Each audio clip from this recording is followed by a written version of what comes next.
Hi everyone, welcome to Forbes Flash. Thanks for joining us. Let's get started. And stick around, because later on we'll be talking to our staff writer Jeff Kauflin about how to determine whether the virtual asset you're buying has merit and utility in the real world.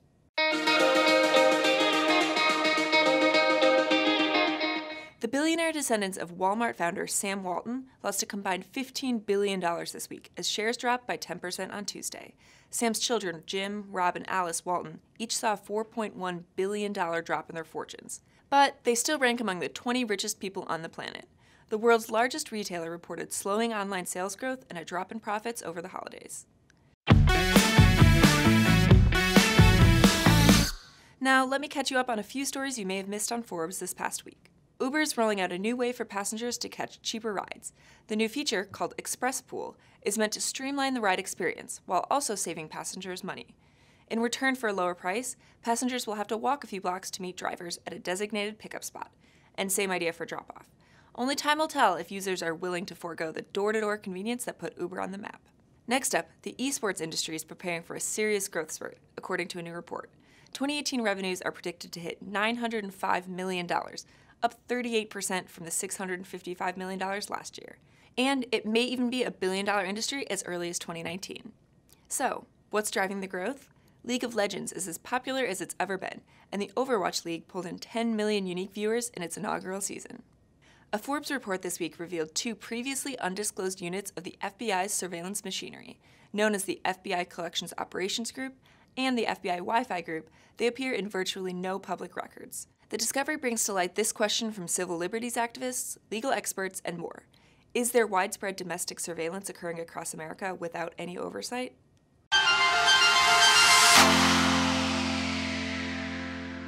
Less than a week after its release, Black Panther has already scored the best ever box office total for a black cast and a black director. The Marvel Studios flick made $242 million domestically over the holiday weekend. That's the second highest opening ever, behind Star Wars: The Force Awakens. Internationally, the success continued, with $184.6 million, breaking the lore that films with black casts underperform overseas. Quote, "The world has embraced Black Panther, which has obliterated expectations, broken records, and shattered myths," tweeted Disney CEO and chairman Bob Iger. It's been almost 2 years since tens of thousands of Tesla fans paid $1,000 deposits to secure a place in line for their Model 3, what Elon Musk promised would be the first affordable mass-market electric car. This month, many of the nearly 500,000 reservation holders were informed that deliveries are taking longer than planned, thanks to production challenges. A lucky few may get cars this year, but most won't see them until 2019 or 2020. Tesla won't say if any Model 3 reservation holders have asked for refunds of the deposits, but one can only wonder how long patience will last for fans of the brand who hope to be early adopters. Joining us now is Forbes' Jeff Kauflin to talk about how you can tell if a crypto token has merit.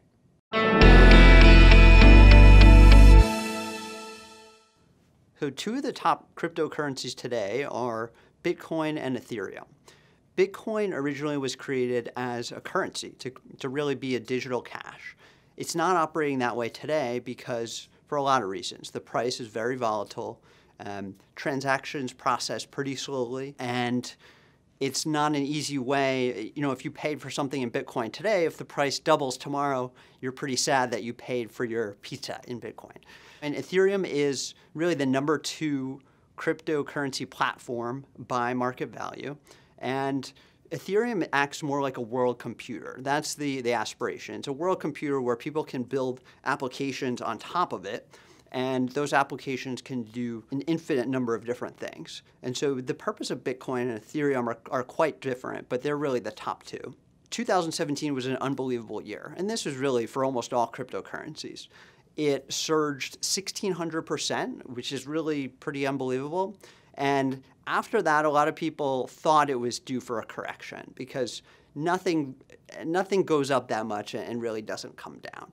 What has happened this year is there has been a correction, and that started happening late December, early this year, where it's gone down about 30% or so. It is an incredibly volatile asset class, but a lot of people see a lot of promise. There are people who see the price going to 50,000 in a few years. Some people say 1 million.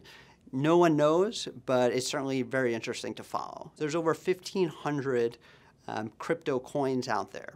We can't give financial advice, but if you're someone who's intent on investing in one of these coins, there's really important research that you can do beforehand.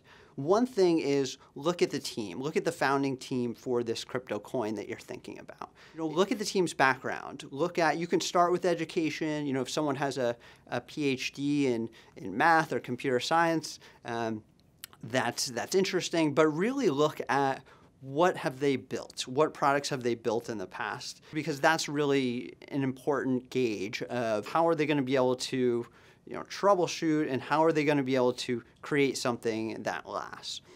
Another important one is reading the white paper. The developers will create a research paper. It's structured in a similar way as an academic research paper is. There's something you really want to look for, and that's what is the problem that this crypto coin is trying to solve. Because blockchain is in its really early days, and blockchain is really the technology that underlies these cryptocurrencies. It's not necessarily easy to build a blockchain or something that works on top of a blockchain. And so right now they're slow, they're expensive to build. And so if a new coin says it's solving a certain problem, what you want to ask is, does this really need to be on a blockchain? The other big thing to think about is decentralization. So you might have heard that word a lot. In cryptocurrency, they talk about it a lot. The idea is if something is not centralized, that means it's not controlled by a central authority, like a government, for example. And so if something is decentralized, one person or authority or group can't just turn it off. And so there's a lot of benefits to that. If you think about the internet itself, it's decentralized. No one person can just shut off the internet. And so that's a big benefit of cryptocurrencies. And if you're thinking about a new coin, you want to ask a similar question. Does this need to be decentralized? Is it going to be better if it's decentralized? And some things are, some things aren't. Again, it's very expensive to create a decentralized system, and it's slow right now in the early days. And so some things are better off staying in a private database in the traditional way that people have done and stored data for a long time. The third piece of advice that I would give in terms of evaluating whether a crypto coin really has merit would be looking at when the token was launched. So a lot of these blockchain projects, they build first a network, which is really just software that a lot of these things are going to happen on top of, almost like a railroad. And then what the coin, a lot of times they don't need a coin initially because there's a lot of crypto coins out there already. If you have a new token coming out on a blockchain protocol or platform that's already been built a while ago, you probably want to ask, okay, why are they now introducing a token? They didn't have one originally. It wasn't in the original vision for how this thing was going to operate. So why do they need a token now? Sometimes people say, it's really just for fundraising purposes. And if a token is being introduced only for fundraising purposes, it might not be the best investment. You really want to see a token being introduced that is going to have real value to the system, and it's not just being used to really raise money. So for anyone who's thinking about investing in a coin, here's what I would tell you. Number one, research the founding team. Figure out what they've done in the past. Number two, read the white paper and figure out what problem this coin is trying to solve. And number three, look at when the token launched in the history of the overall crypto project. Thanks for joining us. Tweet your feedback using #ForbesFlash, and we'll see you next week. Tune in every Friday morning, same time, same place.